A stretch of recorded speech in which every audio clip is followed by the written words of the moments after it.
A disgusting problem in some northwest Albany homes. They were flooded with raw sewage. The owners say it's the city's fault. Two homeowners on Forest Glen Drive were forced from their homes a week ago when sewage began pouring from the toilets with such force it splattered on their walls.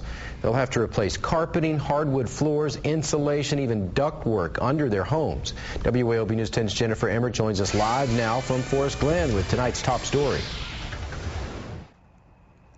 Then it could be 6 to 8 weeks before these families can even think of returning home. Just take a look at what the Powell family lost.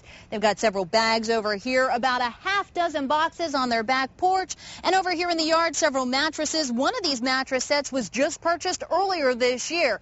In total, 5 rooms in their home were damaged, and they're not the only ones.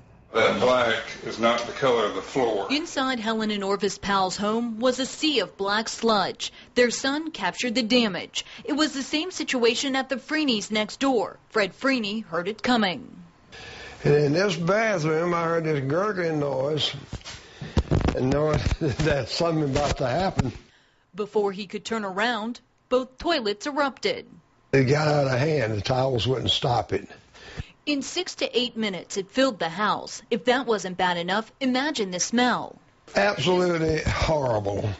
And it's the single worst thing that's ever happened to me or us. Frustrating, traumatic, a lot of tears.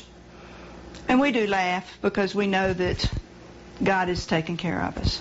Surf Pro, who's been cleaning up the damage, classifies the mess as one of the worst. And this is considered Class 3, Category 3, or black water.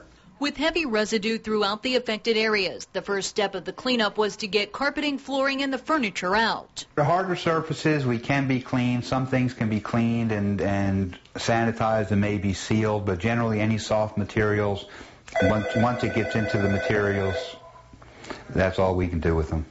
3.5 years ago, all of these floors were new. Both families say the city responded quickly and has been helpful with their cleanup. But for the Freeneys and the Powells, they won't be home for Christmas.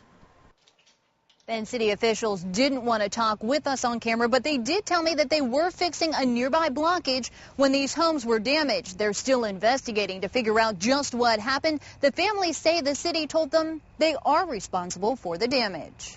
What a mess. Jennifer, thanks. And city officials say if they do determine the city is at fault, they will compensate the families. Surf Pro is still working on estimates for the family.